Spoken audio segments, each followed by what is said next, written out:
Баршаға сәлем, каналыма қош келіпсіздер. Бүгін сіздермен үлкенге де кішіге де бірдей ұнайтын, осындай өте керемет, жылдам дайын болатын корндоктың рецептімен бөлісетін боламын. Видеоны соңына дейін қарап, менімен бірге жасап көріңіздер.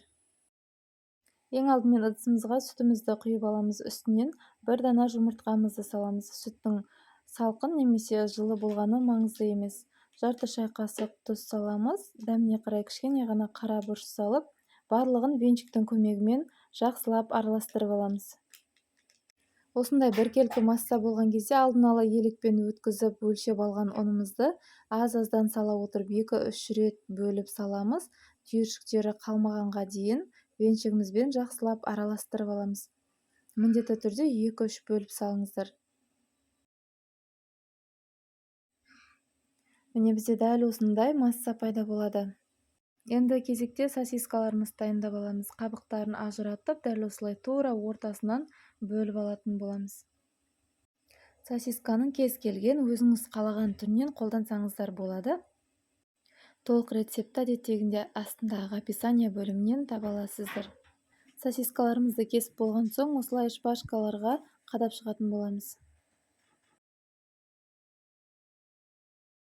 Барлығын осылай шпажкаға қадап болғаннан соң, жаңағы дайындап алған қамырлы массамызға осылай домалатып аламыз. Алдын ала қызып тұрған майымызға бір-бірден пісіріп алатын боламыз. Міндетті түрде осылай домалатып істеңіздер, болмаса қамыры домалақ болып шықпайды, пішіні бұзылып кететін болады.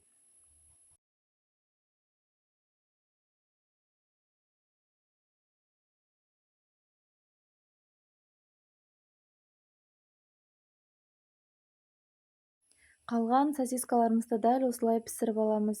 Әуелі қамырға айналдырып аламыз, кейіннен майға осылай айналдырып отырып пісіріп алатын боламыз. Жасалу жолы өте оңай, міндетті түрде жасап көріңіздер.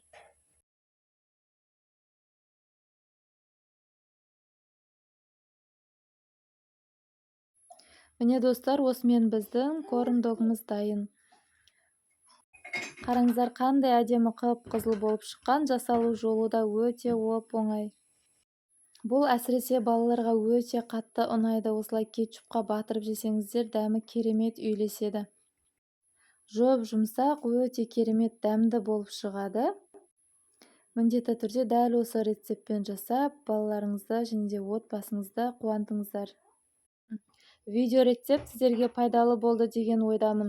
Видеоға лайк басып, пікір қалдырып, қолдап қойыңыздар. Каналыма жазылмаған болсаңыз, подписация басып, каналыма жазылып, жанда қоңырауша белгісін басып қойыңыздар.